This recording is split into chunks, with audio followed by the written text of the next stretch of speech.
Sarah and I were colleagues until a few months ago, and part of why I agreed to do this is she agreed to come do it with me. As Graham mentioned, she was in charge of all of our community outreach, among other things, at Lockton, and she is, the embodiment of Lockton's culture. So I appreciate her being here and doing this. It'll be much more beneficial for you all with her here. So we've got a story really that's very different than the last speaker, and Sarah and I were talking about, What a tough act to follow. Thanks, Graham. That was awesome. Yeah. Phenomenal. So we're, part of a purely capitalist company that is doing good things. So we could not be at the other end of the spectrum, but I'm excited to talk about what we're doing. So real briefly, in the spirit of yesterday, I've asked Sarah and I'll both give a little bit of our background, a little bit of our why and why we're here, which will frame the discussion. So you first. Thanks, David. So happy to be here today. So a little bit about myself. I grew up in Columbia, Missouri, and my mom was a social worker for almost 40 years, and is really the reason I'm so passionate about giving back and making community just a part of who I am and my personality. She would bring us along on the weekends to help do service projects for the patients that she worked with. And so it was just a really important part of who we were as a family. We also were the kids that asked for dog food for our birthday presents to do donation to the Humane Society in Columbia. And so again, it's not because of who I am, it's because of who my parents shaped me to be, primarily my mom and just through her work. I also loved events. So it was the 90s, and I was really passionate about the movie Free Willy. Did anyone see it? So I had an idea that I went around to every single one of my neighbors, invited them over to my house, did not tell my parents, and we had a Save the Whales party where we had snacks, whatever we had in the pantry. We did a little rollerblading performance, and so that kind of started my excitement around events. And so that kind of leads me to where I am now. So I went to University of Missouri and then interned with Claire McCaskill in DC, came back to Kansas City and found a job as the director of development at a homeless shelter in Kansas City. And I loved that work, very passionate, really fit what I love to do, which is connect with people and give back and also do events. While I was there was a board member who worked at Lockton Companies and just said, hey, we would love to have you, and that's how I found myself at Lockton. So I've really only had 2 jobs as an adult, and recently just left Lockton to start my own event planning company. So really excited to do that with a fellow female. So we're a women-owned business and really excited to get started. And Lockton, the reason I'm here, hired us. They are our first client, and so just really grateful to be here and talk about how amazing Lockton is. Thanks, Sarah. So my story is much less interesting than that, and the service part of my story didn't begin nearly as early as Sarah's did. But like Jay, I grew up here in Lincoln and was all about sports growing up and didn't think much past, kind of high school sports. I played, we talked yesterday, several folks talked about mentors and influences, and I just kind of picked 3 to mention briefly. One of them would be Ed Johnson, who was my basketball coach here at Lincoln Northeast, and some of you in the room might be old enough to remember who that was. Jay probably does, but he won 700 games and 7 state championships, and we were on his last team. And it took me 10 years after high school to understand some of the things that he was trying to get me to do when he would call me into his office and chew me out once a week. So my senior year. From there, I went into the business world. I was a civil engineer here at Nebraska, spent 3 years in Kansas City at Burns & McDonnell, went back and got an MBA just to reposition. And again, none of this, there's no real service ethic here. I'm moving my needle forward, looking to be a capitalist and go to a business school. Come out of business school 3 or 4 years, and then I go into the insurance world, and I tell everybody to see if they're listening that I got a civil engineering degree, an MBA, so that I could realize my boyhood dream of selling insurance for a living. Just to see if they're listening, and you all passed, so you're listening. Thank you for that. So Ed was one mentor. A second inflection point for me was a guy named Joseph White, who was the dean of the Michigan Business School. And as Graham alluded to, the first day we show up for our orientation, all we were told was to pack bags. And so we showed up with a bag. We had a 20-minute introduction. He shipped us on buses all over the state of Michigan, and his message was business leaders need to serve and lead in that way. And so that I didn't go to the business school thinking that was what I was going to do the first day, and then I spent 2 years with 3 colleagues working on an affordable housing nonprofit in Benton Harbor, Michigan. And tremendous experience for me. I think we really helped the individual who had started it, who was a PhD at Dow Chemical and left to come home and fix the housing problem there. So fast forward, come to Lockton, and we'll get to our story here in a minute, and that has been a huge inflection point to light my fire. It took me halfway through my life to, I think, get where you began. So anyway, with that said, real quickly about Lockton, we're a 65, 66-year-old business. We're large. We're simple, and our model is simple. And as a producer, like Sarah, I'm an entrepreneur, kind of a business within a business. We do what we want, we go where we want, we call in who we want, we spend what we want, and we reap all the benefits and all the risk in doing that. And a lot of people flame out, and it's not all fun, for sure. So this is, I'll have Sarah talk about this. This is sort of the simplicity that makes it all work. Yeah, so at Lockton, there are 3 pillars. It's been this way since 1966 when Jack Lockton started Lockton in his basement. He was incredibly passionate about the community and also people taking care of one another. And then, of course, the company taking care of the clients, because that's how the company exists, to help all of the constituencies. But what I love about it is it's simple. Now, we have the 13 philosophies, which are great. You can't read them. I think the point, though, is that it's always been and always will be clients, associates, and communities. And this is just to show, revalidate that we are pro-growth and for-profit, and we're very profitable, and, this is all organic growth, and the first stat, the previous page had 27% annual growth. As you'll see, we don't grow 27% every year, but we can have that stat up for another few weeks here. The business has had this kind of trajectory, from day one, and I picked this also because I joined Lockton in 2013. So in 2013, we were $800 million in revenue. We'll be $3 billion this year. It's all because of you, David. Oh, yeah. It's actually because of him. Okay, so Graham, I'm sorry. Do I just hit and it will do it? Okay. We will be proactive in sustaining a meaningful corporate civic responsibility. We want to reinvest in our community. We do reinvest in our community. We want to add to the quality of the business environment and the quality of life in each of the cities that we operate in. We do make a difference, a big difference in Kansas City, and we intend to continue to do so. So that was Jack talking at a producer meeting, and that was one of the producer commandments that he would go through every year. That was 1991 or 92, even though it looked like it was silent movie realm. We weren't quite as polished with our videos then. So, Sarah, you want to introduce Lead to Read? Yeah, so today what we're quickly going to talk about is we're calling it a care study, not a case study, to fit with the theme. But we wanted to talk about how something really organic happened and it made such a difference with all of the constituencies involved. And I think that's really the magic of the ROI of why. So today we're talking about Lockton's involvement with Lead to Read. Lead to Read is a phenomenal organization started 12 years ago. The concept is incredibly simple. And again, I think that's why it works, right? Like sometimes things, when they're too complicated, they're just not successful. This is so straightforward. The first time I spoke with the founder, I'm like, okay, tell me again, this is all that it is. I need to understand. So all it is you go read with a student for 30 minutes each week. That's it. There's no gifting, there's literally no other element other than you go read with a student on a consistent basis. So that's really the magic of Lead to Read, and they have kept the simplicity there. So again, it's reading and therefore mentoring, and we're both readers, so we can speak to that with a student one-on-one each week. That consistency has just been a phenomenal asset to them. I know there are other great organizations out there that work with kids and pair people together, but this is this is just reading. And they also have tutoring with teachers as well that go through that system. But what we're talking about today is the volunteer experience with that weekly reading. They also distribute books, and a lot of their partner companies like Lockton do book drives.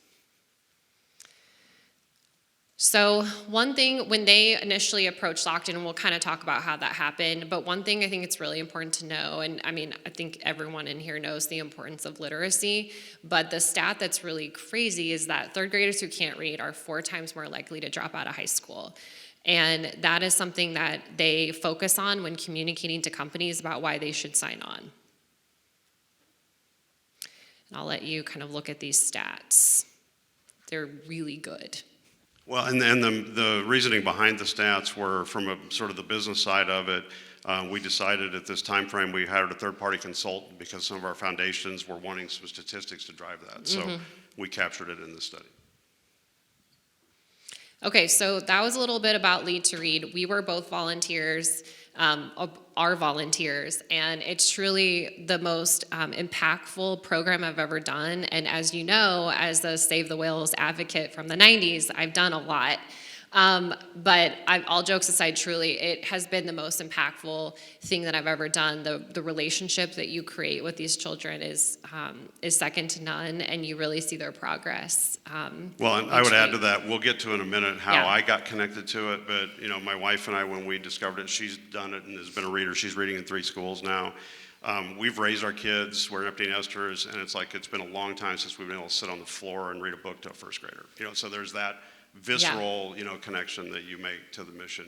It's so simple. Yeah, so Lead to Read, phenomenal organization, 12 years old. We'll go back to Lockton. So Lockton's really passionate about our culture. We talked about the 3 pillars and just some examples of the awards that Lockton continues to win. Best Place to Work in Insurance for 14 years. And we're really focused, I just left, so it feels really fresh. They're really focused on retaining and attracting talent, just like all of you at your organization. So culture is critical to those 2 things.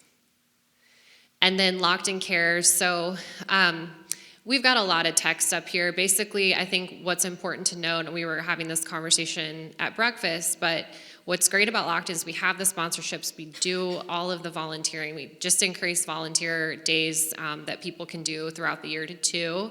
But that's such a small amount of what we do. I've seen in my years at Lockton, there was a tornado in Joplin, Missouri, and they decided out of nowhere we arranged a trip, 140 people, and we rebuilt homes. When Harvey happened in Houston and impacted our associates, we flew people down to help with the cleanup effort. So, and then with COVID, we did a huge fundraising effort, $1 million. That was not in the strategy or the budget. It's just something that the company felt passionate about. So the examples are that when Lockton sees a need, they're very nimble and they do what they need to do to make a difference in the community. So our timeline. Yeah, well, and we won't, obviously a lot of small print here. I think back to the Lockton Cares piece too, the catalyst for me to get involved in Lead to Read was Lockton's 50th anniversary and Lockton being a sales organization, competitive organization, and community being one of the 3 pillars. We had a global competition, of course, because we have to have a competition for hours spent in the community. And the charities and nonprofits had to involve children. And I was on a different board at the time. There were no children, directly committed to that mission. I found through word of mouth, Lead to Read, and found Sarah, who'd already been embedded and facilitating this for quite some time. So again, back to the, big companies that stick to their core with the community focus is why I'm here. And this timeline, we won't go through the details, but I joined the board in 2016. At 2019, it peaked where Sarah had about 100 Lead to Read Lockton associates that were going out in lunch in schools every day at lunch, or every week at lunch. I think in 2020 through 2022, fortunately or unfortunately, my wife and I were co-chairs of the annual fundraiser, fun time during COVID, and I was board chair. And we were trying to figure out how to keep the doors open. We weren't in schools. That's where the tutoring came in. We partnered with a third party. I mean, we really, there was no board in 2016, when it was originally formed, and I was a part of forming it.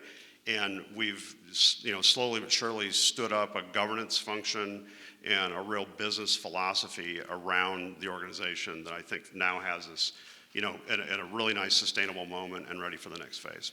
I would like Sarah to touch on the Lockton Lean initiatives piece as well briefly. That's important. Yeah, and just really quickly, who's a part of a nonprofit in this room?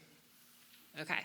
So just quickly, I want to share with you, because I was too. And when I worked at Lockton after coming from the homeless shelter, I just tried to be really upfront with people about how we manage funding. Because I remember, I see some heads, like, it's hard to navigate. Every organization's different. So I really tried the approach of just being incredibly transparent upfront when nonprofits would call me to do business with Lockton. And the executive director of Lead to Read was calling on me like a salesperson, like I have never encountered in my life. And I kept saying, like, there's no way that I can get people to leave every week on their lunch hour. That's just never gonna happen. And I remember kind of shutting her out for a year, and then this opportunity came up. So my point being, like, don't give up.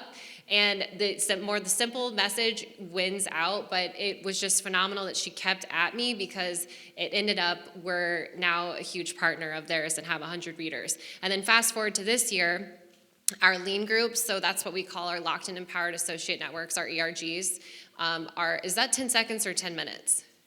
Okay, I was like, I'm gonna wrap it up. Okay, but 10-minute warning, we're almost done. Okay, so our ERGs are now really involved because there are specific communities that need more support, and they want individuals that look like the children based on their requests, like to be in their classroom. So it's been, again, just a phenomenal partnership in every capacity of our business and the community, and really connecting our associates with kids. So this is a little snippet of where our evolution has us now. Always a celebration when Patrick Mahomes shows up. Let's give it up for Patrick Mahomes who's in the building. And on Wednesday, Patrick was celebrating reading. Who loves to read?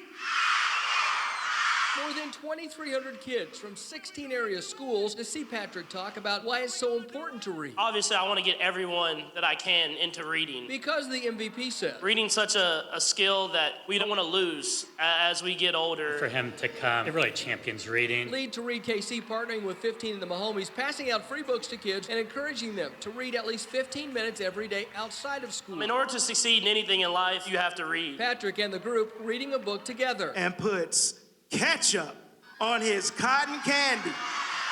Why is everyone saying you? Ketchup goes good on everything. It's a message that's a strong one, especially coming from Patrick Mahomes. And these kids say they get it. Because I can really learn more from books. He's an important part of our community, so kids want to be just like him. Just get a book in your hand and read for 15 minutes with your friends, with your family. In Kansas City, Alan Shope, KMBC 9 News. As part of why he's QB1, Lead to Read is part of our KMBC 9 Cares for Kids effort. We're raising money for the group this year. Just $10 will buy a new book for a student. $250 will sponsor a student for a year. You can help by scanning the QR code on your screen or by going to kmbc.com/community. So thanks for humoring us with that. The connections there that we've made, that's just indicative of where the organization has evolved and the profile. And from a mission standpoint, we're serving probably 10% of the need in Kansas City right now. So we could blow this thing up 10 times what it is now and maybe get to most of the kids. So I think now what we just hit on was some pictures. You'll recognize one of those readers, on the upper left there. And I think we want to just touch on real quickly, what are the takeaways? Obviously, we're advancing literacy. The Lockton Associates showing up, every week together is a huge, benefit that I think is one of Sarah's favorite parts of it. The social connectivity, with the students is amazing. And, volunteerism is good for the soul. You look at, you read a lot about and get a lot of direction about the best way to go feel better about yourself, change your worldview, feel gratitude is to go help somebody, like directly. Don't write a check, go help them. And one item we really wanted to hit on, and we said this, but when you're looking at your culture, one thing that we found from our 50-year, 50,000 volunteer hour initiative is that, I think there's a time and a place for networking and happy hours and coffees, and that's great. There's something truly magical that happens when you're standing in line with someone that you work with that you don't know, but you're both about to read with your child, and you're like, hey, what do you do? how's your weekend? And then you see them every single week. Oh, how's your daughter? Or tell me about how's that project at work is going. Like, that's magic, because you start to create those connections. It's not just impacting the kids, it's impacting the people that are doing it together. And again, I think that's why we're here. Because, David and his wife, Lisa, I mean, we were all there together every week. We built a relationship that we wouldn't otherwise have. So again, we just wanted to touch on that. And I know that everyone in this room knows that, but we just saw it firsthand, and those connections are still reaping the rewards. So just takeaways that I'll let you read, but back to business leaders, founding initiatives. The founder of Lead to Read was a guy named Lynn Rundle. He was a professor at K-State for a long time and was an entrepreneur, and he was a CEO when he founded this organization because he discovered on a mission trip with a 15-year-old that the kid couldn't spell Kansas, and he was from Kansas. So that's where the whole thing began. The ROI transcends, capital gains, speaks for itself. We've talked about the different constituencies. I'll just say personally on the Our Leaders Are Impacted, piece of that. The third mentor I would mention is a guy in Dallas named Ray Hemmig, who's been CEOs of several public companies, and he's very focused on governance and nonprofits. And he is the leader of the North Texas Food Bank, which is now 300 employees and this huge organization. And he's been a huge inspiration and mentor for me in this realm. And I've gotten so much out of this personally and professionally that it's just immeasurable. And when I first volunteered to help win the contest, I had no idea, what I was getting into or how that would turn out. So it's like bamboozling at its finest. It's like the ROI of that, right? Thank you. Appreciate the time. Thank you. You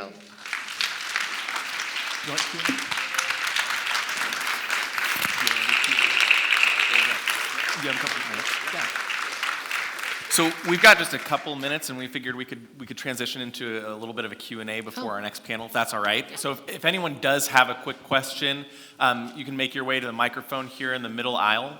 And maybe I'll just start off with one quick question for you all. So one of the statistics that's out there that I always find fascinating is that 80% of organizations have some sort of volunteer time off or volunteer program, but generally it's only about 17% of team engagement. And so as you're thinking about internal communication, as you're thinking about trying to find ways to really engage team members around initiatives like Lead to Read, how are you finding ways to celebrate internally?